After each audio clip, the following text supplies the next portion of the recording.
Thursday, everyone. My name is Alexandra and I'm really happy to see you all today. So I've been tasked with introducing our keynote speaker, Monique Jean. And as we all know, Scholars Day is the day where we celebrate excellence here at Iona in all fields.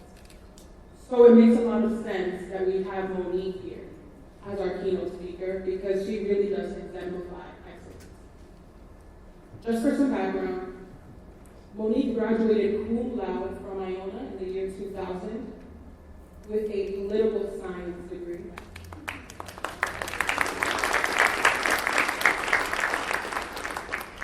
She then went on to attend Pace's Elizabeth House School of Law, and after earning her JD, Monique worked hard to become an attorney and then an executive at Morgan Stanley, which, if you guys don't know, is one of the largest global investment firms in the world. But it was a long journey before she got to where she is today. And after our conversation, you guys are going to be able to see how Monique paved her own way, her own unique path, and never let fear get in the way of her success. So please join me in giving a warm welcome to Monique. First of all, thank you. You're welcome. That was an amazing introduction. I really appreciate it. Thank you to everyone for having me here today. Thank you to President Kerry. Thank you to Sung-Hee. This is amazing. I'm really, really happy to be able to come back more than 20 years later to spend some time with you guys. Well, thanks for coming. We all really appreciate it. So, do you want to get started with the question? Let's get started. Okay, so you all got to hear how I describe Monique, but now I'm going to ask her, who are you? How would you describe yourself? Thank you. And again, thank you. So I wanted to go recognize that Alexander did a ton of work here and in preparation for today, and I appreciate you, and I loved getting to know you too. So who am I? I am a mom. I'm a wife. My husband is actually also an Iona graduate. I met him here. I'm a lawyer. I'm a friend. I'm a mentor. I'm an avid reader. I'm a creator. Let me ask you the same question. Who are you? So I am just a girl, but I'm also a student. I'm a daughter. I'm a sister, and I am hopefully going to be a future attorney, just like you. I hope so. And I think that this kind of segues into you guys thinking about your career path and your life and kind of thinking about who are you, right? It's a weird question to ask, but has anyone actually really thought about it? Like, who are you? Who do you want to be, right? When you think about yourself, what is it that you're picturing, right? And how are you crafting what it is that you want to do as you look out into your lives?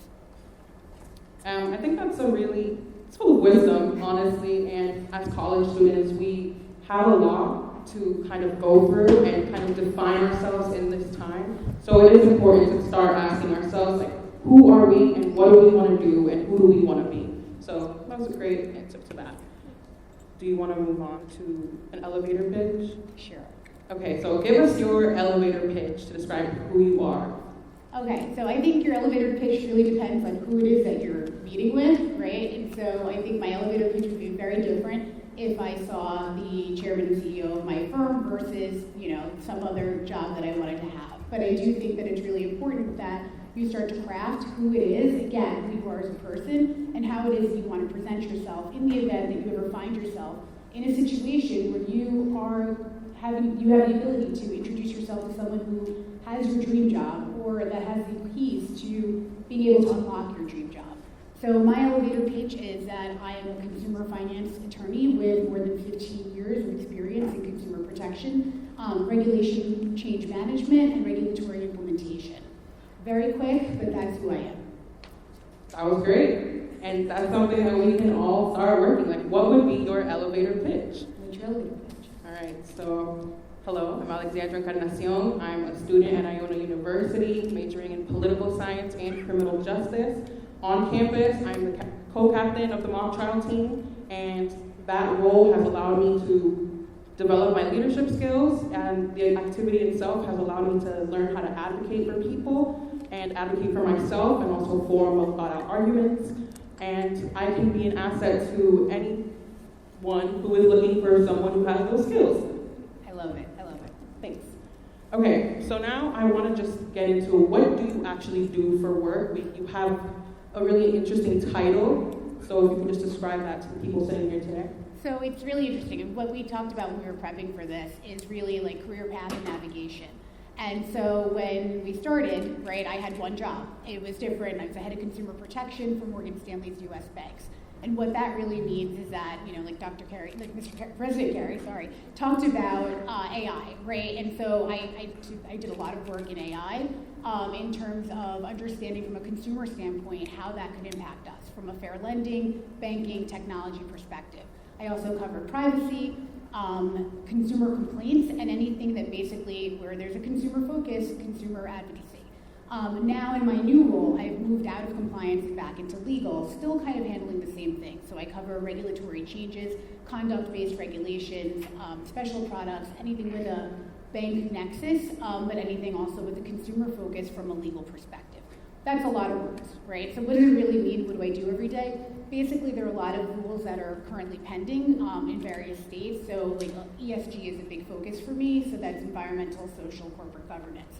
And so what will happen is that the state will propose a rule. They'll come to us and say, someone will come to us and say, here's this rule that's being proposed. How is it that you're going to look at it from a firm perspective? What are you going to do to implement it? Is there something that you would like to see changed? And so from that perspective, I take a step back. I read the regulation and I say, all right, this really works. We can do this, or this wouldn't apply to our business.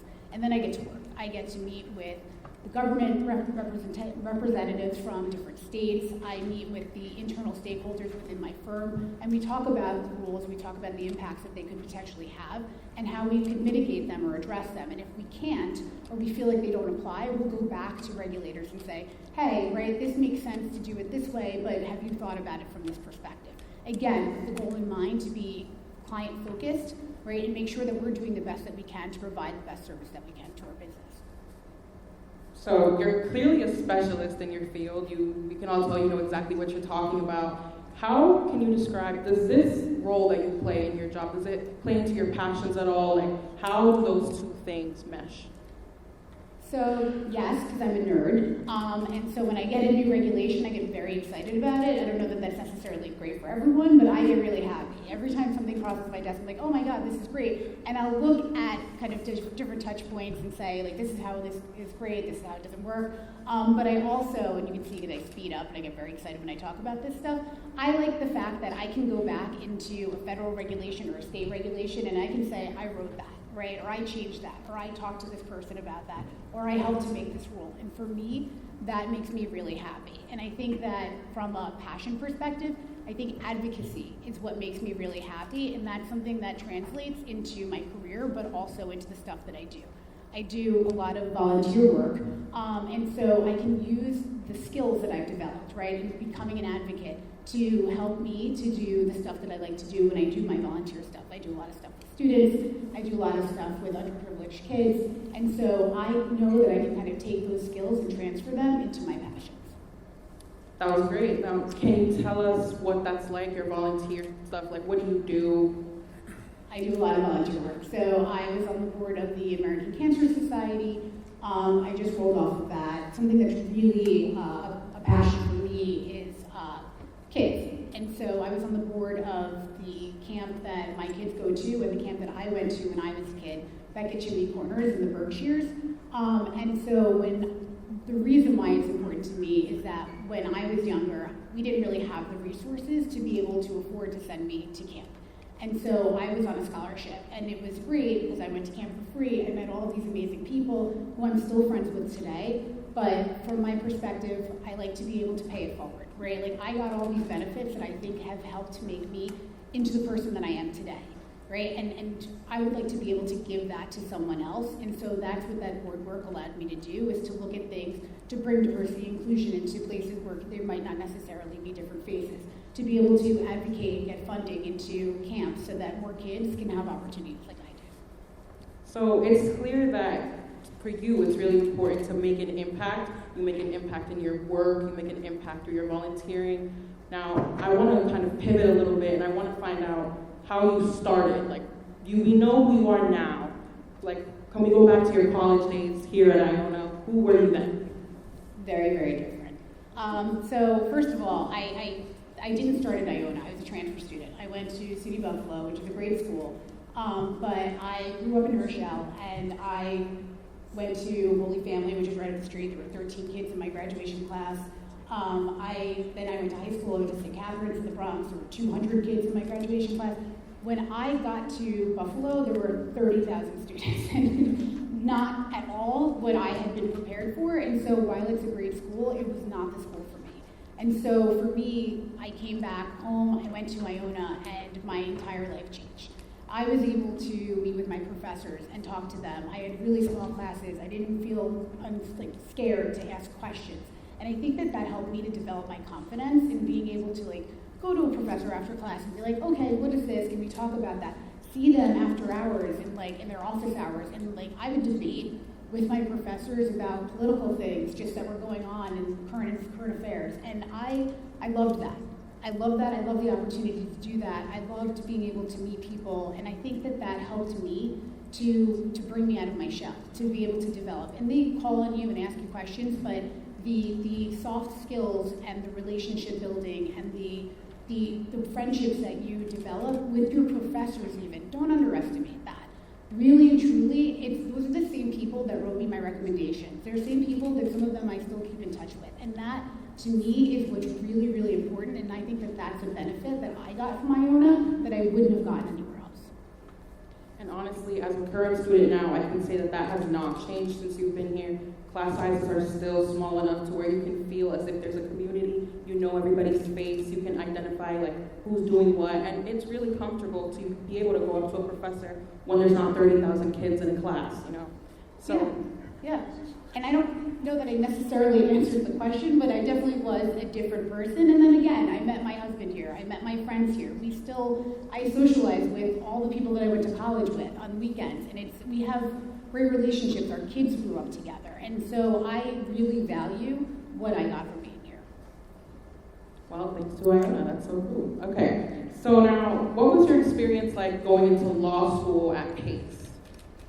Pace was awesome. I went to school at night because, again, right, under-resourced kid. I didn't have a lot, and so I had to work full-time. I worked at a law firm, and then I would work all day long, and then I would go to school at night. And then you're in school from basically 6 to 10 p.m., and then the only time that you really have to do your work is on the weekends because you work all day. So that was really different. It wasn't easy, but I think that also helped me from a work ethic perspective in terms of developing. It was who I was as a person, because you're kind of forced into doing work where you're not going to get it done or you're going to fail out of school, and I obviously paid way too much money for that to happen, and so you develop those skills. And so I think that it was really good for that, and I think that what law school does is it teaches you how to think, right? It's I'm not really referencing cases any longer. I mean, I definitely can, because again, I love that stuff, but I don't do that, right? I'm not it's not the stuff that I learned in law school. It was the skill of, hey, let's take a step back. They use the Socratic method. They ask you a lot of questions, and it teaches you to really kind of get to the point that they're trying to make without them actually making it for you. Now, going to law school at night, going to school at night in itself is difficult. Imagine going to law school. That's something that a lot of people might not be able to do if they don't push themselves to get that done, going to law school at night. So what would you say is the biggest skill you kind of got from this time? Perseverance, probably. Yeah. And I think also discipline. That takes so much discipline to be able to go to work and then go to school at night. Yeah, but I mean, for you guys, right, I'm looking at a room full of people who did a ton of work over a really long period of time, so you already know that you have those skills, right? These projects are amazing, and so it's just that where you take it through, and this is what it teaches you, too. It gives you the foundation of what you need as you go into your career, right? You're going to get work done. I spend my entire day on the phone, really and truly. If you really want to know what I do all day, I'm on the phone, right? So I'm in meetings back to back. The time that I get my work done is going to be after hours or on the weekends, and so it's that investment in time and being able to kind of dedicate. You went to class all day long, and now you've got to work on a project. That's the stuff that you learn. So now, speaking of your actual career, after law school, you didn't go into a law firm, right? No. So that was kind of a different path that, most people after law school, they go work at a law firm. Can you talk us through what it was like making the decision to kind of pivot from that? Yeah, I mean, that was really interesting too. So like I said, I met my husband when we were in college. We got married while I was in law school. I had my first child by the time I graduated from law school. And so it was different. And so when I was interviewing, I had just taken the bar exam, and I wasn't really sure about whether or not, it's a very long story, I didn't study, but that's a whole different story, so I really wasn't really sure about what was happening. I didn't have time, I was kids, anyway. And so I interviewed at a law firm, and I was interviewing at Morgan Stanley, and someone stopped me and said, hey, you can take this law firm job if you want, but you're going to be working 24 hours a day. If you're a kid, probably not the best thing that makes sense. And I was like, oh, okay, thanks. And then I got the job at Morgan Stanley, and I was like, you know what? Maybe I should do that. And so I went to Morgan Stanley, but it was a paralegal job, by the way. Sorry, I didn't mention that part. So I got a job as a paralegal working at Morgan Stanley. I didn't know whether or not I had passed the bar exam. I took the job, like 2 days later, the bar results come in, and I passed. And so I was like, okay, so now I'm a lawyer, but I'm gonna take this paralegal role. And so what I did when I got to the firm was, I was like, hey guys, I passed the bar. And they're like, congratulations, we hired you as a paralegal. And I'm like, well, are you ever gonna make me a lawyer? And they're like, no, we hired you as a paralegal. So I basically spent the better part of probably 3 years harassing people at work, and saying like, hey, by the way, did you know I'm a lawyer? Hey, I'm a lawyer. Did you know I'm a lawyer? Every time something happened, I raised my hand like, because I'm a lawyer, right? Yeah, okay. And so eventually one day, we can talk about mentors and sponsors, one of the people that I harassed every time I did something good came into my office and said, hey, you know real estate, right? I've been a paralegal, I was doing closings while I was in law school. And I was like, yeah, I know how to do a closing. And he was like, all right, well, we just bought a mortgage company, so congratulations, now you got your chance, don't mess it up. And that's literally how I got my job as a lawyer. So it's the first advisory attorney that Morgan Stanley ever hired straight out of law school. And so that was really scary. I don't have necessarily the skills that people who worked at a law firm would have, or at least I didn't get them through training. I developed them over time, but I had really, really good mentors and really good supporters that helped me to get there. Well, it's clear that you can advocate for yourself the way that you did, as you should, but then let's talk about that mentor aspect of your life, like who kind of helped guide you during this time? Yeah, so I think that there's a difference between a mentor and a sponsor.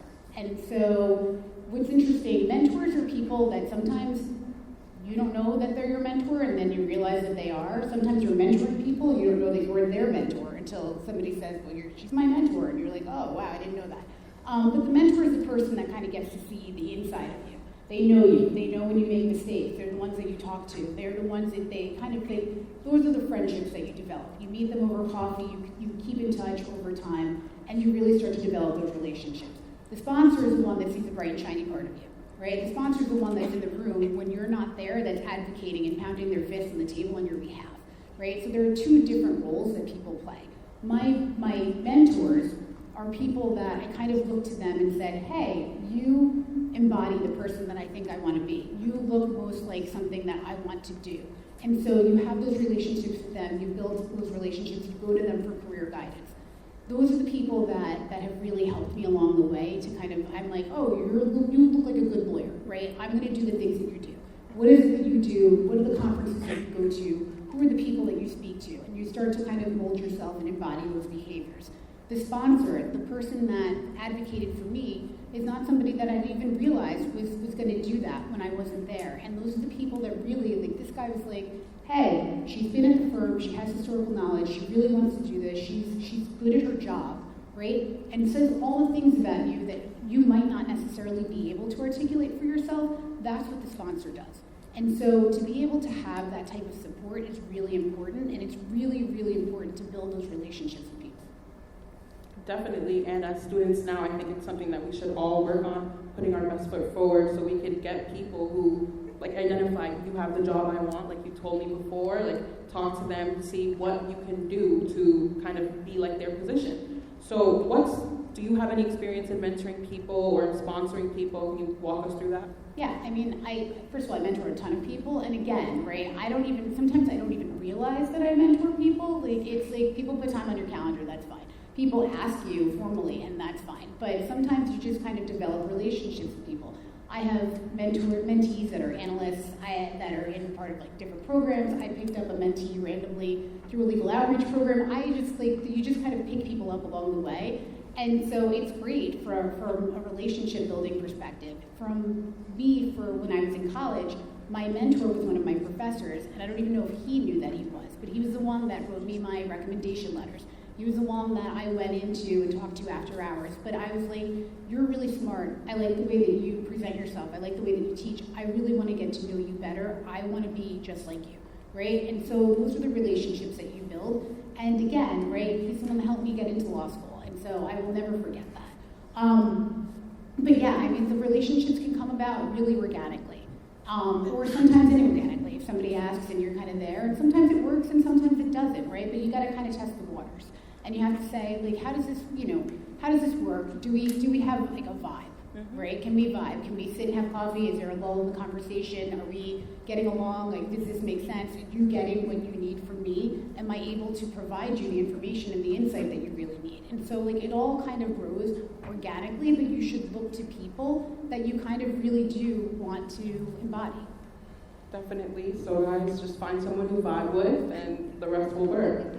So now I kind of want to go into the corporate space you've been in. Having a mentor in that space is really important. And I think that one of the reasons, other than the many that you already listed, is because the corporate space isn't exactly the most inviting space. Now, you being a woman of color in that space, how have you navigated in it? How have you stayed authentic to your own voice throughout this time? Well, I think I've learned to be authentic. Right? I think that that's something that grows with experience, with time, with knowledge. But I would say this, right? You can't walk into a room of people and say, oh my God, I'm the only, right? Because if you do that, you're going to get hung up on that. Well, understand that if you're in that room, you belong there, right? There's something that brought you there that means that you belong there. It's your resume, it's your skills, it's something. So you can't really focus on that. And I think once you take that part away, and you can focus on the quality of the work and the value that you add. And so that's the part that I think comes with age and experience, right? But that is what will help you to bring your authentic self to work. That was really great. So now, the challenges that you faced, did you ever make any mistakes, and what did you learn from those mistakes throughout those challenges? I make mistakes all the time, like literally all the time.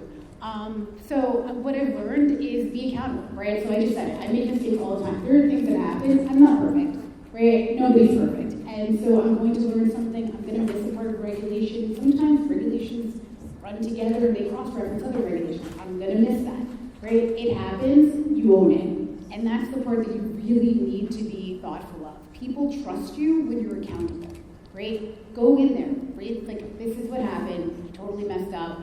This is how either A, I'm supposed to fix it, or can you help me to fix it? But that part of that trust and the accountability is something that also helps to build your credibility. Because somebody knows that if something does happen and you said, I didn't do it, they know that you didn't because you owned up to all the other things that you did when you made a mistake.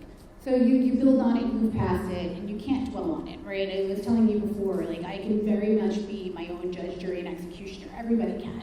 Right, you live in your own head, but you've got to get out of that space and trust yourself and trust your own ability to do what's right and to do what's best. So then, how do you kind of keep going? What motivates you to keep going in these difficult situations that you may find yourself in? I don't know. I mean, I do love my job, right? I love my firm. I love my culture that's at my firm. I love my passion. The thing I think that makes what I do and being at my firm special, and this goes back to like the kind of, the challenges that you face, is that we have these core values, we have these that are on the wall of every building that we walk into, and one of them is commit to diversity, inclusion, the others give back. And so I get a lot of time to be able to kind of meet with other people and develop people and to mentor people and to do volunteer work while I'm at work during my hours. And that's stuff that makes me feel good, because I'm not saving lives. I'm not a doctor, right? I'm not really doing any of that. So the ability to kind of volunteer and to give back is the stuff that makes me really happy, and that's what really motivates me, is that I know that I'm in a place where I feel really supported. That's really awesome to hear, honestly. And now I just want to talk about the lessons and takeaways that you can get from this. So first, we've already kind of established that you didn't start at Iona, you had to transfer in. After law school, you didn't follow the typical path of going to a law firm. What advice would you give to people who stray from what is considered the typical path or what should be done? First of all, this is what I'm going to say, right? You guys don't have tunnel vision, right? It's great to have a goal, it's great to be focused, but if I had just focused on one particular thing, I don't know where I would be today. Life, you have to trust yourself, you've got to trust your faith, you've got to trust in and believe in your ability. And so if something comes to you and it looks like an opportunity, take it. I make mistakes. I've definitely taken risks. I've taken jobs that I've definitely I really don't like this.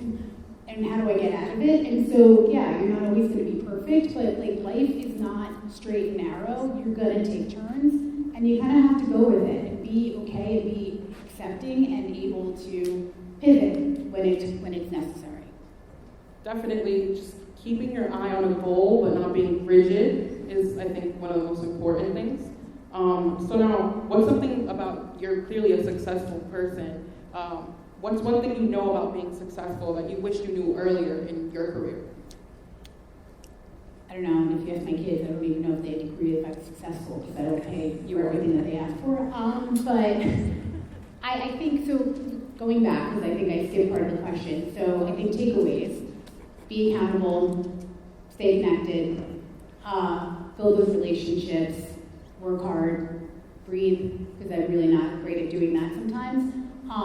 But I think that those are the things that I would take away from all of this. And I think I never forgot the question. So what is one thing about being you would say about being a successful woman you wish you knew earlier in your career? I think that's it. Just have confidence in yourself, right? And breathe, really and truly, right? Just sometimes you just need to take a step and take 3 seconds and breathe, think through questions. You don't have to answer everything immediately. It's going to be okay. It really is. Life is amazing. Just stay on course, be focused, but don't be afraid to pivot. Definitely. What's other questions? You want to keep going?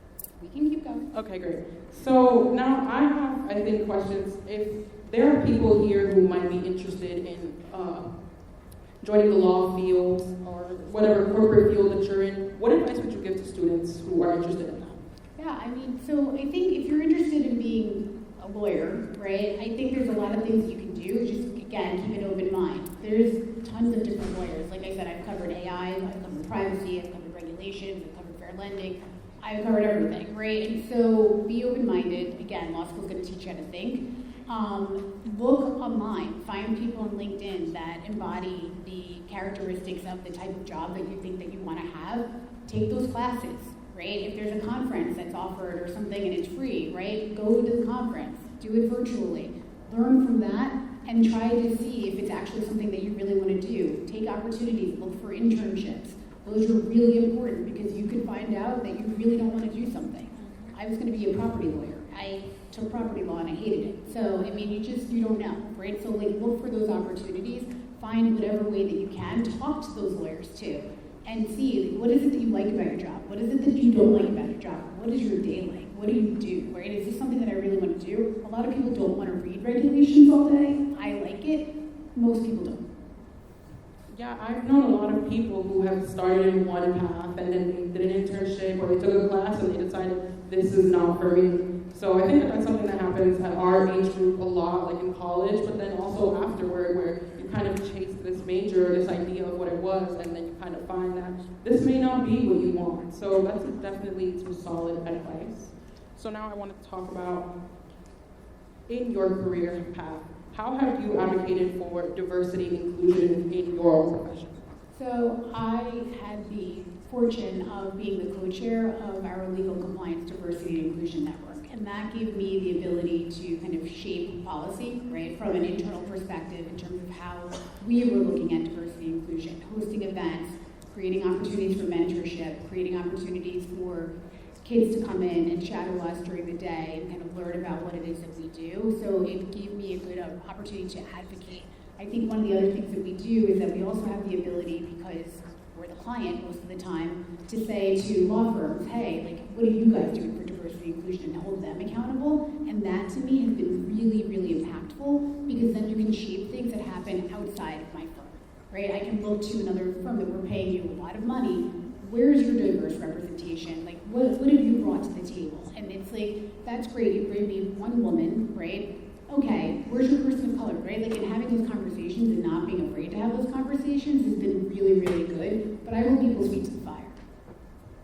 Can you just explain when you say that your clients are firms, like, what do you mean by that? So, I'm the client, right? So, like, we're a giant financial services firm, we offer a lot of products and services, but we also, right, when things happen, if there's a regulation that's being passed, right, we're generalist most of the time, right? I'm not a subject matter expert in any one particular thing, but I can talk about a lot of different stuff. So you're going to look to the subject matter experts to give you the advice and guidance that you need for a particular thing.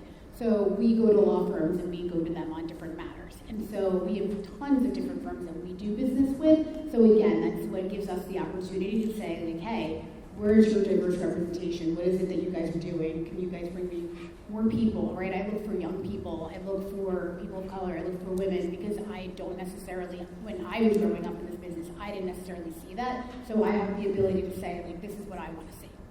And has, like, when you question these people, have you always been met with a, like, hey, that's a good question, or like, how do these people react? Because, like you said, this is holding their feet to the fire, and these are important questions that you're asking that might make them a little uncomfortable. Yeah, but it's nice to be the client. So it definitely gives you an opportunity and an ability. What do they say, right? And it's also good because it's not just me that says that. I have the support of my firm behind me. We really do believe in that. My chief legal officer believes in that. We'll hold everybody else accountable too. So it's not just me. It's the tone from the top.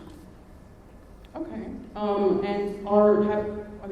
In your experience, are other corporations like that, like Morgan Stanley, where you kind of have that support to ask these hard-hitting questions? I think so. I mean, I grew up in Morgan Stanley, so I'm very partial to our firm. But again, I think like I said, I referenced our core values before. One of our core values is committed to diversity and inclusion. You can walk into any building that we have within the firm, anywhere in the world, and you're going to see those core values on the wall. So it's something that has been kind of ingrained in all of us. You should be able, anyone that works at the firm, to say, like, what those 5 core values are right at the top of your head. Can you tell us what the 5 core values are? Yes. Do the right thing, lead with innovative ideas, put clients first, commit to diversity, inclusion, give back. Sounds great. Now,